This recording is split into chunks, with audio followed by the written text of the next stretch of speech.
The first time I heard the word AIDS was not even AIDS. I heard gay cancer and gay pneumonia. I was hearing it in conversation. I was hearing it amongst my parents' friends. I was hearing it in my own home with my parents talking about people. I was really not shielded from a lot of things. So if my parents had friends in for dinner, I would come and sit in the beginning. Obviously, I would not be sitting until I was a certain age at a table full of adults. And then very often when I was little, my mom would bring down a pillow and a blanket and let me crash on the couch while they were with their friends. And I was very lucky that I was raised like that, because it's how I got to know so many of the most phenomenal, that's how I can say, oh yeah, I knew Laurence Olivier.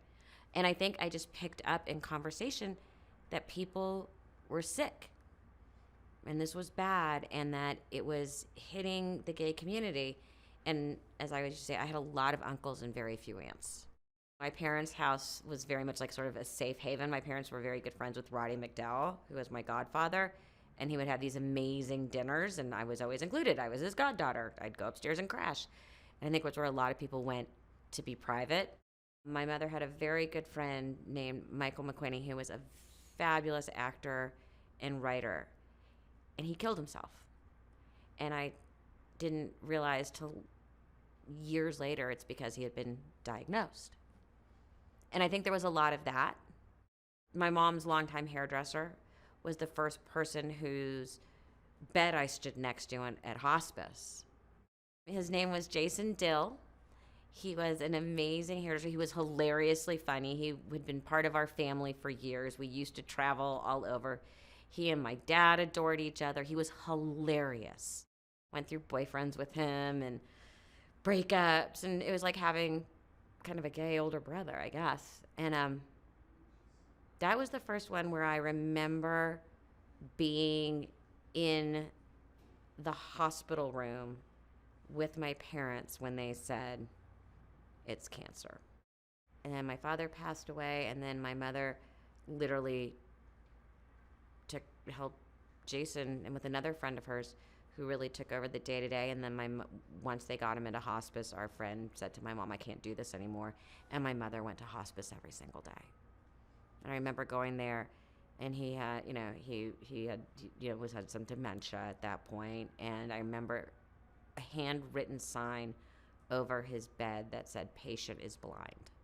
We live in Los Angeles or New York or Chicago or any of these big sort of metropolitan areas where people are much faster to accept differences and different ways of life and live in a world where there's a lot of you do you, I do me, with a lack of judgment. Where most of the country, as most of the world, does not operate like that.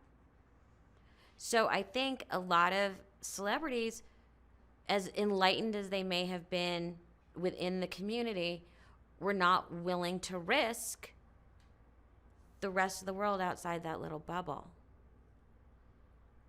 And I think that's why you saw so many gay icons or women who became gay icons come to the forefront.